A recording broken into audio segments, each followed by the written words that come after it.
All right, guys, welcome back to Dream Select Bootcamp tutorial. Today, we're going to talk about being a new realtor and how that's going to help shape your future success. So we have today with us Alt, who's a year licensed, and we're going to ask him some questions and figure some great information out for you guys. So you literally just coming up on a year of being licensed, right? What was the first step you took after you passed your test? What was the first thing that you had to do? Well, since it's only been a year, it's definitely still fresh in my head. It all feels like it was yesterday, honestly.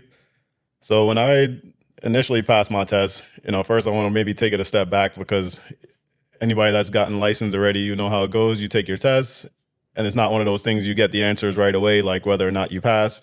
So you're kind of sitting in there in limbo for a few days, sometimes a couple weeks, Sure. Waiting to get that answer. And it's like kind of a little mind blowing. But I remember first thing I did, as soon as I checked in and finally seen that I got the passing results that I was expecting, called up LeVar right away, like, hey, finally did it. I passed. And even taking a step back further than that, it was a little bit tough for me, because I ended up taking the real estate test twice. So first time I didn't pass, went back into the weeds and just started studying extra hard. Took it again as soon as I could. So that second time was such a huge relief. But again, diving into it, called up LeVar, was like, hey, finally passed my exam. Ready for me to come on down? He's like, yeah, as soon as you can. So, first initial thing you do as a realtor is really kind of coming in, signing all your paperwork, assuming that you've already chosen the brokerage that you're deciding to work with. Right. Get all that paperwork done, but now it's really kind of getting into the weeds of really understanding what needs to be done. So kind of some of the first things we did was go through a lot of the paperwork that a realtor really needs to understand before they get out there. Well, how long do you think it took to just do the paperwork stuff? Like, how long of a process is that? And then how long did it take you to actually get out there, start meeting people, start maybe doing open houses or selling homes? So as far as the paperwork goes, that was all done literally probably within the first day, I'd say. Maybe it dragged out a little bit longer, only because I say they give you access to all of the paperwork and really kind of walk you through. But we also had some specialists on board as well, too, that I needed to set up some time with. And then they sat down with me and really kind of walked me through, like, okay, if you're signing with a client, even though the form's all the same, depending on what the client wants, it could slightly alter what you're entering onto the form. So they really kind of sat down with me and went through all of that stuff, which was super helpful, right? Because nothing is ever just a cut and dry black and white situation. Sure. So it kind of helped to at least prep for some of the upcoming things. As far as open houses, if I remember correctly, I was in an open house that following weekend, which was crazy, right? Hey. So getting in there as a new agent, for me, I'm like, open house, like, what do I do? But, thankfully I got paired with another more experienced agent. So walking into that open house definitely felt a little bit more comforting, I'd say. And that's only because when you really walk into an open house for the first time as an agent, nobody's there to really tell you what to do, what to expect. And especially once clients start coming in, how do I talk to them? What do they want? Like, what do they want to hear? And, those are all the kind of questions that are flowing through your mind, because every interaction is crucial. And especially as an agent, like, you're leaving a lasting impression on everybody that you talk to. So you want to make sure that you're putting your best foot forward and making them feel to the point that they can trust you, and you have what it takes to really get them through the process. Absolutely. I mean, we are in a very people-facing industry, right? It's very important to gain the trust of people. So how long did it take you to kind of figure that out? Like, what to say to people? Or, do you have kind of like a go-to of what to tell people at an open house or a buyer that's looking to buy a property? What's some of that knowledge that you've already gained in this year? It's only a year, but. Yeah, no, those are great questions. And as far as having a go-to to talk to people, I know for me, since it's still, I don't want to say early, because a year is in this industry doesn't feel like a long time, because a lot of the people I come across have been in the industry for so long, right? So each time I talk to people, my approach can always be slightly different, ultimately trying to get to the same point in the conversation. But, the way that you approach it is always going to be a little bit different. And I really just think it's trying to figure out your niche and what you're actually comfortable leading off with people.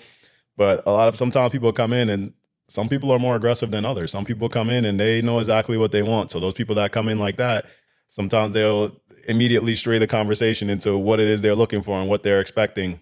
And then for me, I think it's always great to reel them back in for a second, and kind of just start the process the way it should start, where it's, hey, you're walking into an open house. Let's get you registered and make sure that, we got your name on paper. We know that you came to the open house, and we need to also figure out whether or not you're here with an agent. Because if you're here with an agent, that also changes the process as well too. Because now at that point, for me anyway, I'm going to be here to answer some questions for you and your agent, but you're not a potential client at that point since you already belong to another agent. Right. And maybe belong is not the right word, but you're Working with another agent. Right. Yeah, agent. of course, of course.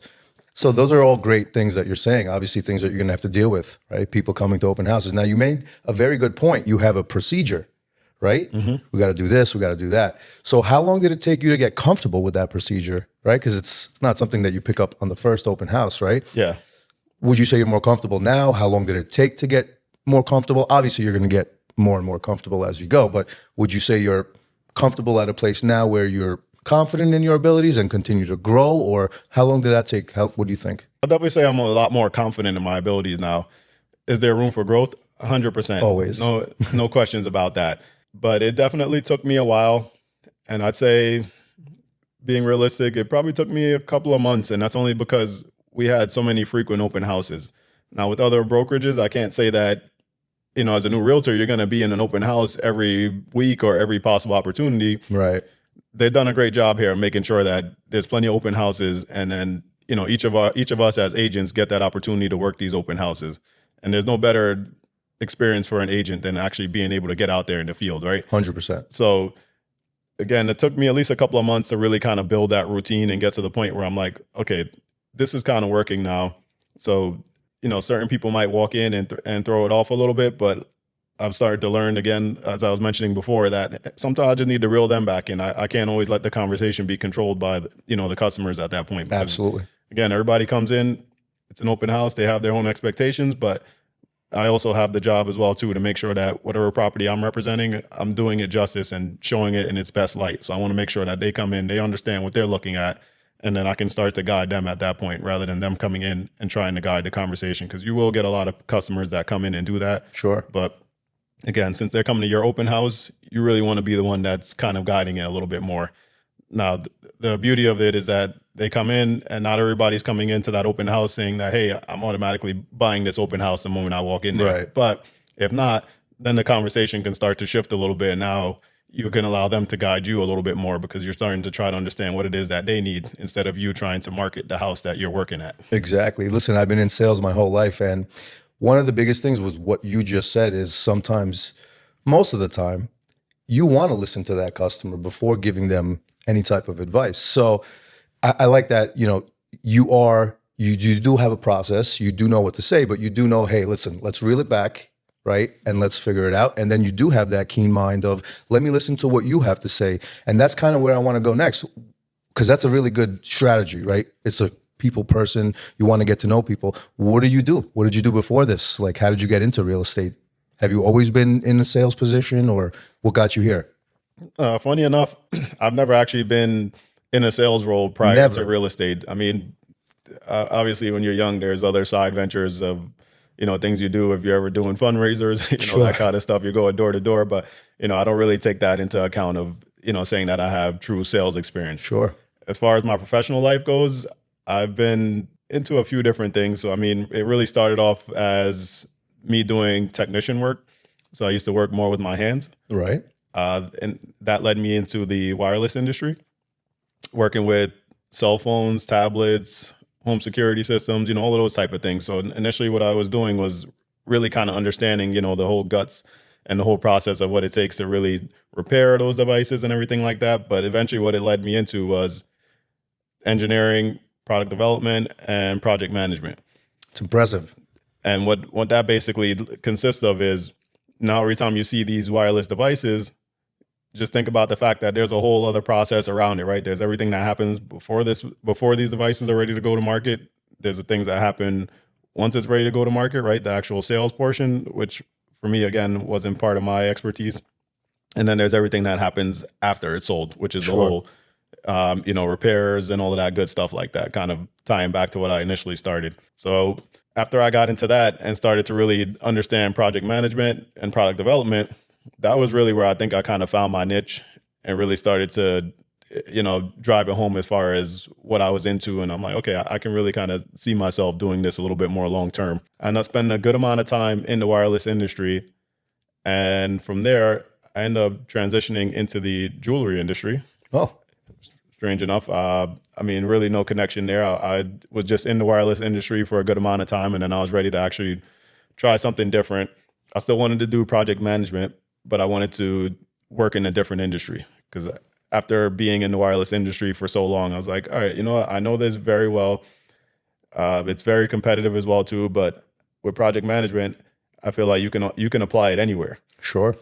So that's what led me into getting a job in the jewelry industry. So once I got in there, I started to kind of, really build up my expertise a little bit more with the project management, because I felt like now, since I had the opportunity to not only just apply it to the wireless industry, I started applying it to another industry.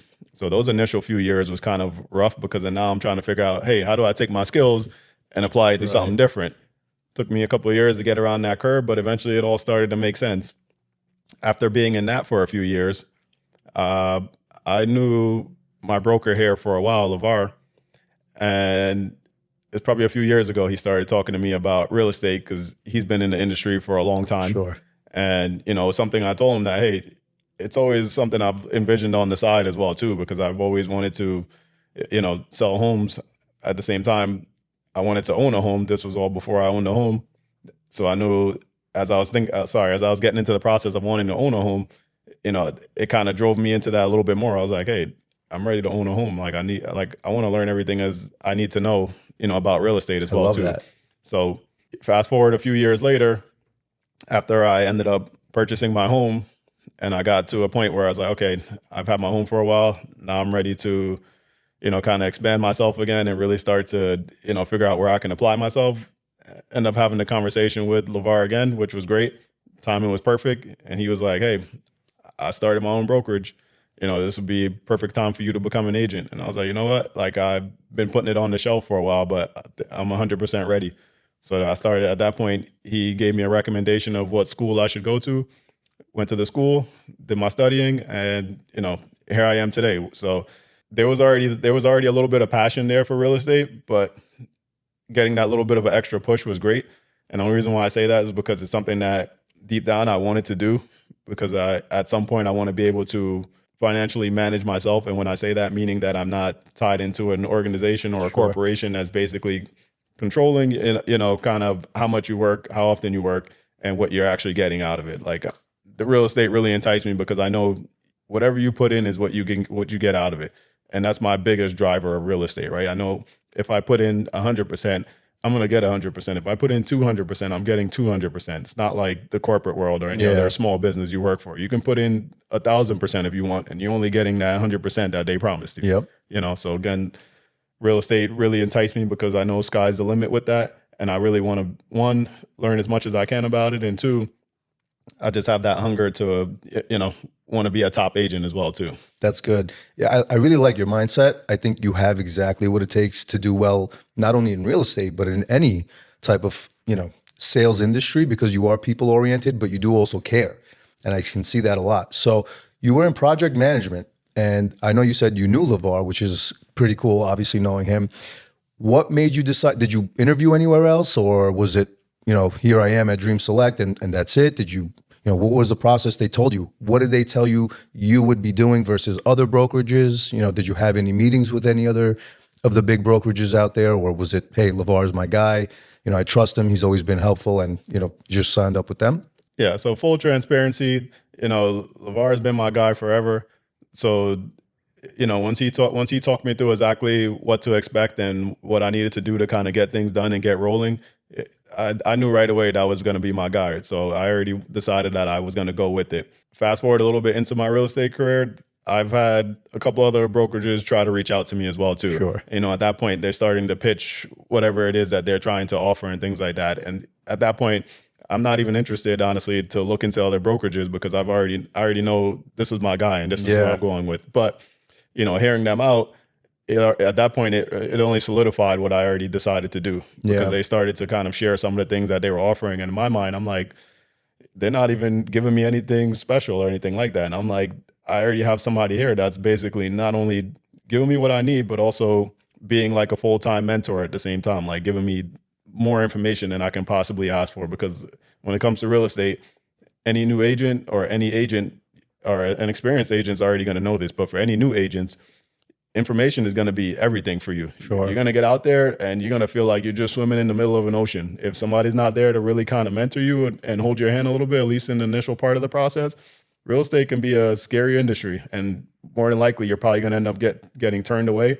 And I say you'll get turned away because trying to figure out how to make deals is not going to be easy, right? Sure. And the only way to get paid as a real estate agent is to make deals, right? So if you don't have that information and, somebody to kind of help you build that drive and just kind of guide you down that path, this process is going to be long-winded.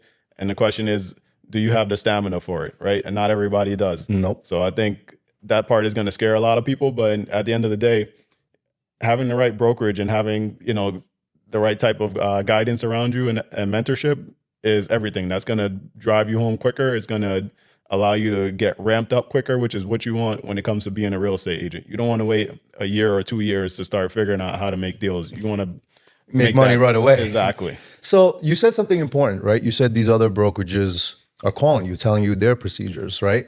What did LeVar tell you, or what did they tell you at Dream Select? This is what your procedure is going to be, and how have they helped you already kind of get ahead of the game? Because it sounds like you're ahead of the game, right? So you've had an open house or two.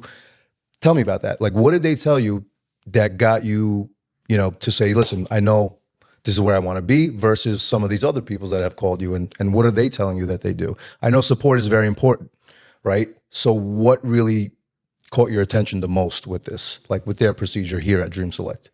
So I'd say some of the biggest things is the fact that, one, when he sat down and really kind of explained to me how everything works, as a new agent, that all sounds scary again, right? Like you going out there and trying to just find clients, because it's not like you're in a business where people are just going to, like run a retail business, exactly, Yeah. like where somebody's walking into your shop and they're looking to purchase anyway, and they're going to end up coming across you because you're there. Right. Right. Real estate's not like that. Like there is real estate agents are what? There's probably a couple 100,000 easily just in the state. Sure. A lot of competition. Exactly. So the chance that they're going to come to you is very slim, right? So one of the biggest things that really caught me as he talked me through everything was that they're very adamant about getting open houses done. And when they do open houses, they want to make sure that they get their agents there, right? So the reason why I bring up open houses is because those are extremely important. When it comes to an open house, clients walk in there and clients are ready to purchase a home, right? Nobody walks into an open house just to browse, just to say, hey, I'm just here, just a random open house. And don't get me twisted, maybe there might be one or two people. Always, yeah. 99% of the people walking into an open house are ready to purchase a home, right? Now you as a real estate agent, what is it that you're looking for? You're looking for people that want to purchase a home, right? Or you're looking for people that want to sell their home. Either way is going to be good for you. Yeah. Only other way to do that, right, is one, you're putting yourself out there and just knocking on doors, or you're cold calling people, right? And if you're cold calling people, you're usually going to have to get that from what? A list of leads and things like that coming from different websites. Again, those are all great, but anybody can browse a website, just click on a home, but doesn't mean that, hey, I'm actually ready to purchase it. Open house, these people are actually ready to purchase. So now when they come in there, you as an agent are basically developing your own leads that way. Exactly. Right? Yeah. And they're very, I don't even want to say generous, but generous is the best word to really describe it, because any other brokerage that you probably sign up with, if they do an open house, the moment that you have a lead, it belongs to the brokerage. So that's not how it works here. It doesn't work like that here. Okay. You work open houses. You as the agent now collect those leads, right? Which is great. So at Dream Select, and they put you in an open house? They put all of their agents in an open house. So as the agent that's working that open house, whatever client's coming at that time, they become your lead. I mean, sounds like somewhere I would want to be. No, but that's an important thing, because you're saying something that's really important for realtors, right? Because they're wondering, how do I get clients?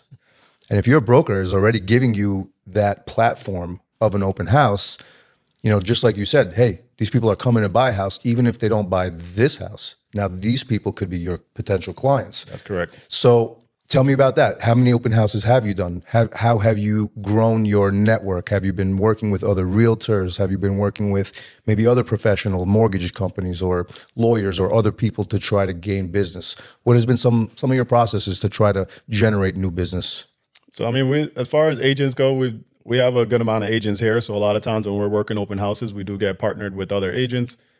We're all always gracious about it, and the reason why I say that is that if we're working open house together, we're not fighting over leads or anything like that. So if I'm working the open house with another agent, whoever comes in, I say that lead belongs to both of us that day, right? Like, so if anything comes out of it, if I'm following up, I'm gladly going to include you on that as well, and vice versa. It's a team environment, obviously. That's what you're saying, and that's, I think, the biggest thing. Most people think they're alone. And I think that's why people fail a lot in some industries. It sounds like the support that you're getting is obviously extremely helpful.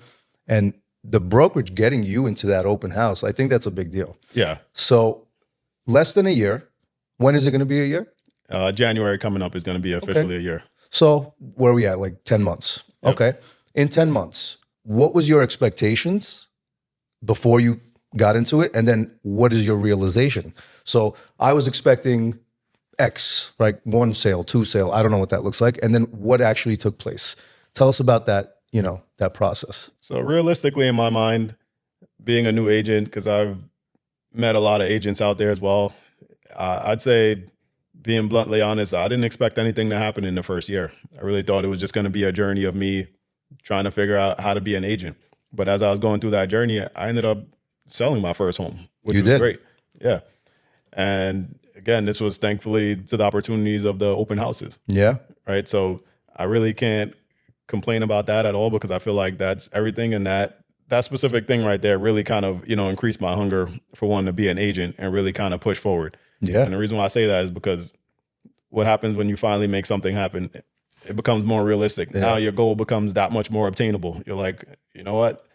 Before I sat back and I was like, my bar was set a little bit low. I really wanted to make something happen the first year, but I was also bracing myself for that potential that, hey, the first year might go by and it might not be what I expect it to be. Was I going to hang on still? 100%. But, this kind of, drove me a little bit harder and really kind of pushed me the way that I needed to be pushed, because I was honestly looking at it more like, hey, it's going to take me time to ramp up. Whenever I do ramp up, I'm going to start to go a little bit harder.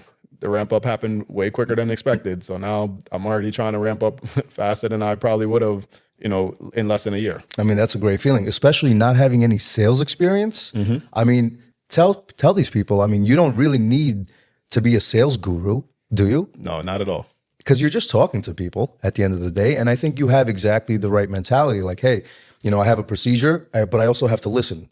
And so that's a big deal. So again, your expectations were low. Yeah. And you already got a sale in your first year from an open house. Yep. Now, were you able to maybe find other clients through that open house? Maybe, even if you were showing them another house, or how did that work? Were you able to maybe obtain another open house, or what does that look like now? What is your next open house, or what does your next deal look like? So my next deal hopefully is trying to find another potential listing, or even another buyer as well. Because again, from all the people that came into these open houses, what you do is still reach out to these people, right? So whether it's, a couple times a week or once a week, you're dropping them a note, hey, just checking in to see if you, found your home. Because remember that all of these people are people that came in without agents. So if they're still in the market looking and you didn't get them under contract yet, there's still an opportunity for you to get them under contract. Exactly. They haven't found another agent yet. Yep. So you have to really be persistent with it, I'd say, for one. But the other thing is that I think is important about all this is that when these clients do come in, a lot of times when you're having these initial conversations with them, people, I think, will get discouraged, because based off of the way that people talk sometimes, it makes you believe that, hey, they probably might not be interested. And I noticed in my first couple of houses, that's kind of what it felt like when I was having the conversation. Wasn't trying to be pushy. Talking to people, they weren't interested. I still obtained their information to make sure that I could follow up with them. But then there's a part of me in my mind, I was like, they might not be interested right now. I don't know if I'm going to be able to make something work. Do you still keep up with those people though? So I do with most of them until they basically tell me, okay, they are not looking, interested. or again, if they're already working with another agent, then at that point it's hands off. But as long as they tell me they're still looking, then yeah, I will still keep up with them until I get some type of answer from them that says I'm no longer interested. Yeah. And you have to be persistent. And the big thing I'd say about dealing with clients, again, especially not just open houses, but just in general, is that even though sometimes the way that people talk, it might deter you, it sounds like they might not be interested, but don't make that judgment in your mind. 100%. You have to still push forward. You still have to follow up with them. Let them be the one to tell you that they're not interested, right? Because going back a couple of months to when I made that first deal, the client that came in and ended up purchasing that property, the day they came in, they were not even happy with the home initially. Really? Yeah. So again, could that have been just his method to throw us off a little bit, or maybe they were trying to set it up so that they could negotiate what they wanted out of it? And they're not wrong, right? As a client, Sure. You're always right. So I say, do the best you can to get the best deal you can, because as agents, that's what we're doing for our Absolutely. the sellers as well too. We're trying to make sure to get them the best deal possible. But again, that person walked away. So in my mind, it almost seemed like, hey, this is not a potential client. This person ended up coming back. Completely changed my perspective now. So it's like now everybody that comes in, even if that initial, encounter with them seems like this didn't go the way you expected, doesn't mean that you write them off completely and say, you know what, nope, they're not interested. They didn't show any interest. That's not how it works. Yep. People might not have been ready to make that decision that day, but sometimes they need time to go back, sit on it, and then they might be still ready. So don't write off any clients, I'd say, at that point. That's great advice, and something I think you could take with you anywhere you go, right? Persistence, Yep. obviously, but also knowing that, hey, look, even if somebody's not showing me that interest right now, doesn't mean they're not interested, right? Like you could ask the girl out 10 times or the guy out 10 times. The 10th time, they may say yes, Exactly. right? So I like that. That's something that I think is going to do you well in this industry or any industry that you do, because you're able to not let the exterior things get into your mind. And I think that's a big thing for realtors, because you're going to deal with a lot of people that are going to tell you a lot of different things. I don't want this. I don't want that. I don't like this, right? You got to navigate those people. And I think you do a pretty good job of that. Thank you. So year one, success, in my opinion, right? What would you say? Success, in your opinion? Huge success for me. I think so too. So what does year two look like? Do you have any short-term goals, or do you have any goals that maybe you set up with your broker to say, look, this is what I want to do. This is what I'm going to strive for. Do you have any goals like that in the next year, 2 years? I'd say so. In the following year, I'd like to at least try to double what I did in the first year. Not trying to set unrealistic expectations, but I think I could probably do better than that. But at minimum, I'm looking to try to double what I've already done, within the first year. I've had conversations already with, my broker, and, he's always good to make sure to keep me aligned with what it is I'm trying to do. So, hey, if you're trying to do this, he's telling me this is exactly how you need to go about getting it done. So, Well, talk to me about that, right? Because that's very important, having that support. Yep. Not a lot of people do that, in this world. Hey, come with me. Let me show you how to get it done. What are some of those things he does tell you, or they do tell you? When you say, hey, these are my goals, what are those steps that they're telling you? Hey, listen, let's do it. We got you. Let's do this and this and this. What do those steps look like? Yeah, so it definitely gives me a lot of little gems. So, I'd say one of the more important things that he says that resonated very well with me and always still rings bells in my head, where he's like, hey, if you're stepping outside of this office, you're having a conversation with somebody, and by the end of that conversation, they don't know that you're a realtor, then you're not doing your job. I like that. So anytime you have a conversation, at some point, realty needs to come up. 100%. There's times that it's going to organically come up, but even if it doesn't organically come up, hey, I'm a real estate agent, just in case, right? Because you never know. You could be spending time with somebody and not realizing that person, maybe a week from today, maybe later today, or maybe a couple months from now, that person's already looking to purchase a home, or they know somebody that's looking to purchase a home. Or sell a home or whatever. Yeah. So that is definitely huge for me. So I've definitely been making a conscious effort to make sure I do that anytime I'm having a conversation. You already know, but I'm just going to say, hey, I'm an agent. But one of the other important things, your presence. And when I say presence, social media. Oh, 100%. And the reason why that's important is because, especially in this day and age, how do people see everybody? More times than not, it's social media. Everybody's scrolling on their phone. People are not really having in-person conversations as much anymore. Networking events are great, right? But a lot of things aren't always happening in person. Most people are spending time on social media. So if you're not on your social media postings at least regularly, you're also not doing yourself a service, right? Because you want to do your best to get yourself out there and making sure that you got content out there, and not just content just to say content, but content relevant to your real estate, right? You want to make sure you're posting things about real estate, whatever it is, whether it's tips on how to do real estate, or you got open houses coming up, post those. You just sold something, post that. Absolutely. Post everything that you possibly can, right? Because the more that you're out there, the more that you're going to be at the top of people's mind. And whenever somebody's ready to make that type of purchase or, again, sell their home, what are they going to do? They're going to think about the first thing that comes to their mind. And how can you get to the top of their mind if you're not in front of them? Social media is a great way. So I think that's also huge. Other than that, he'll also talk to me about, there's a lot of people that you spend time around. You might not know what they're into. So again, tying back into what I said earlier about mentioning that you're a real estate agent, that also fuels the conversation, sometimes open up doors to other things, because they could be investors. They could be, like we said, looking to purchase or looking to sell their home. And all of these things right there are going to become potential leads. And you really need references, I'd say, more than anything, because that's going to be probably the biggest thing that you can do as a realtor, getting references out there. Because social media is great, but word of mouth is also extremely powerful. Absolutely. So I think those are just some of the very key gems as a realtor that you really need to kind of pay attention to and kind of hone in on, just to make sure that you're putting yourself out there and setting yourself up for the best possible opportunities for success. Yeah, you want people to know what you do. And there's a line, it's called elevator pitch, or your 1 minute pitch, which is basically, hey, this is what I do, right? Yeah. Have you made one yet? I haven't yet, and I do like the fact that you've asked that. So that's, it's an elevator pitch, it's called. So just something that it doesn't have to be the same every single time, but the topic is the same. Yeah. Right? Like, my name is Alt, man. I make people's dreams come true. What do you mean? I help them buy properties, their dream home, right? Like, you want to entice people, not just, hey, I'm a realtor, right?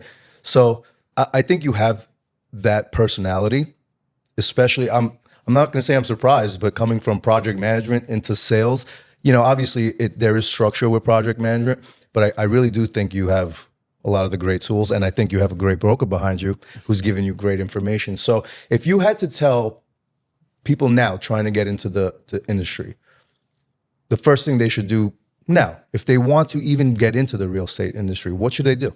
I'd say before you get into it, talk to a real estate agent. There's plenty of them out there. That's great advice. Always going to be an opportunity to talk to an agent. I promise you that. If not, you can walk into one of these brokerages and have a conversation with the people that run the brokerage. They're always looking for agents, I'm sure. Right. But I always say that's definitely probably the first thing you should do. Luckily enough for me, I already had somebody in my corner that allowed me to, find the right path right away. So that was huge. But outside of that, I would, if I had to do this over, if I wasn't already decided that I was going with LeVar and Dream Select Realty, I would have talked to a lot of brokerages before I decided to get my license, because understanding what they can offer you is going to be huge, right? Because now as an agent, one of the bigger things I think is that you're working for yourself. Yep. And you really need to know exactly what you're getting out of it. Because when you go in there to go interview with them, even though it sounds like vice versa, because when we say interview, it's always the traditional that you're walking in, the company is actually interviewing you. As a real estate agent, I say it's the complete opposite. You need to know what this brokerage can do for you, and you need to know how they can set you up for success. You're interviewing them. Exactly. Absolutely. So if you're not getting what you need out of those interviews, then that should make your decision for you whether or not you're going to decide to be an agent. Because I promise anybody that becomes an agent, you're not going to become a real estate agent and then everything is going to magically fall into place. You really need to kind of go through the steps, and having the right brokerage in your corner and helping you to, learn all of the things that you need to learn and offer like mentorship, that's going to be huge. 100%. Now, kind of cliche question, and I know a lot of people have this, but what's your why? What's your reasoning you wake up and come and try to do this every day and work 2 jobs? I know you probably bust your butt, but what's your why? So for me, family is always first, right? So my biggest thing is trying to set up the future for my family. And I know, and the reason why I say that is because I come from a background of really not much. So I feel like even to say where I'm at right now, looking at where I grew up and where I came from, people would say, "Hey, you're a huge success right now." I agree. I agree. Like, I've made some great strides in life, but I still want more. I still want to keep climbing. I still like my ambition is great. I still want to be greater than I possibly think I can be. Right. So my whole thing is I already have the passion to want to, exceed those levels. But more than anything, I want to be able to set up, generational wealth as well too. That's awesome. Right. And with that being there, you start to understand that, you know what, can you set up generational wealth from working a 9 to 5? You possibly can if you end up in a great situation. I'm not going to say you can't, but it's going to take a long time and it's going to take a lot of effort. And again, I think we touched on it earlier in the discussion that you're at someone else's mercy when you're working a 9 to 5. So you're always limited. You really want to look for that opportunity to set up generational wealth and really kind of set your family up so that, they're not going through that whole entire process that you had to go through. Find something where you're a little bit more self-employed. Real estate is a great opportunity to be self-employed. And, the more you put in, the more you're going to get out of it. So if you're going 100% on real estate, you're only going to get 100%. You're going 200%, you're going to get 200%. You're going 1,000, you're getting 1,000 versus the 9 to 5. You get what you put in. Exactly. Right. So my huge thing about why I want to do this and why it makes sense for me is because I want to be able to set my family up so that they don't have to go through everything that I went through, right? Like it's great that it builds character and things like that, but doesn't mean that they need to all go through the same thing to build those great character qualities and build those strengths. They can build those strengths as well, but have something to at least or a great foundation to start with. And yeah, I'm not going to be here forever, but I want to make sure that when I'm not here, they're good. Yeah, you create a legacy. You're a really good man. Thank you. Your family's lucky. Tell us about them. How old? You have kids, spouse? I do have a spouse, 2 kids. God bless you. They are 11 and 9. So one just got to middle school, both into activities. Got one that my son plays basketball. Daughter, she's huge in dancing. Nice. So really just, outside of what I do professionally, those are some of my other passions there, just really kind of chasing them around and allowing them to, try to figure out how they're going to flourish in these activities that they enjoy. And my son definitely has the ambitions to want to be in the NBA. My daughter wants to, be a professional dancer at some point, but she also tells me every day that she wants to be the president of the United States. So I'm like, hey, anything, baby. You can be anything you want. She can go as far as she wants. So yep. I'm here to support both of them. Well, let me ask you this. Now that you're in the real estate industry, is this an industry that you would tell your kids to get into? I would 100% tell them to get into it. And, the more I can get out of this, I think ideally as they start to become of age, I would like to get them involved in it as well too, like earlier rather than later, because I wish somebody would have done that for me. Right. Because unfortunately, we all kind of fall into that, cliche of thinking, hey, go corporate, get 9 to 5, make your money, get a house, pick a fence, and you're all good. No, it kind of keeps you in the wheels. And you're just a cog in the machine, and it's. If it's paying your bills and, that's all you really want, then that's great. No knock to anybody that's doing that because, again, I appreciate where I'm at right now in life and thankful for everything that I do have. But if you want more, and again, sometimes you have a family and you want to be able to know that, when you're gone, your family's going to be able to do something, without you and not be completely relying on you. I think real estate is great because it teaches them that entrepreneurial mindset. And even if they don't apply it to just real estate, they might end up finding something else that they want to do, but still go the entrepreneurial route. And I think I always say that's the better way to go. I agree. Again, no knock on anybody that's not being an entrepreneur or anything like that. But if you really want some type of independence in life, being an entrepreneur is going to be the best way to get that done, I say. I love the way you said that. And that's a great message to send to your kids too. If you have these ambitions, you don't need to go work a 9 to 5. Hey, listen, again, nothing wrong with 9 to 5 if that's what you do. But if you want more out of life, I think you hit it on the button. You got to be an entrepreneur. You got to do it for yourself and have that ambition. So I see a lot of success coming for you. Thank you. So I think you're at the right place. You're at the right company. You have the right mindset. And I think with more time, I think you're going to be a top agent. I appreciate that. I'm looking forward to year 2. And I think, bigger and better things to come. I've definitely had some more recent conversations that's, straying me into thinking a little bit bigger. And I think that's going to be key as well as I move forward, where it's, first year, limited my expectations. I think going into my second year, it's my whole horizon has been expanded. So I'm ready to kind of, see a bigger picture and really, make a lot more happen. One more thing. So you did say you have another job. Yep. When, if there's a time, do you think you're going to completely transition into real estate? Do you think that's not only a possibility, but do you think that's something that you see for yourself? 100%. I do see that as my overall goal. I'm not getting into real estate just to say, hey, I'm doing real estate. I'm really getting into it because it's a new route that I want to try. So if I can connect all the dots and really make everything work out the way that I think I can make it work out, this will be where I am in the future, and stepping away from, the main job that I'm working now, and really kind of making, real estate my 100% go-to, and, no other side ventures other than, real estate, at least in the near future. Yeah, I love it, man. Give us one advice, that you would tell somebody right now, just getting their license. One advice from your own experience. If I had to tell anybody anything, or especially new agents, I'd say learning is everything.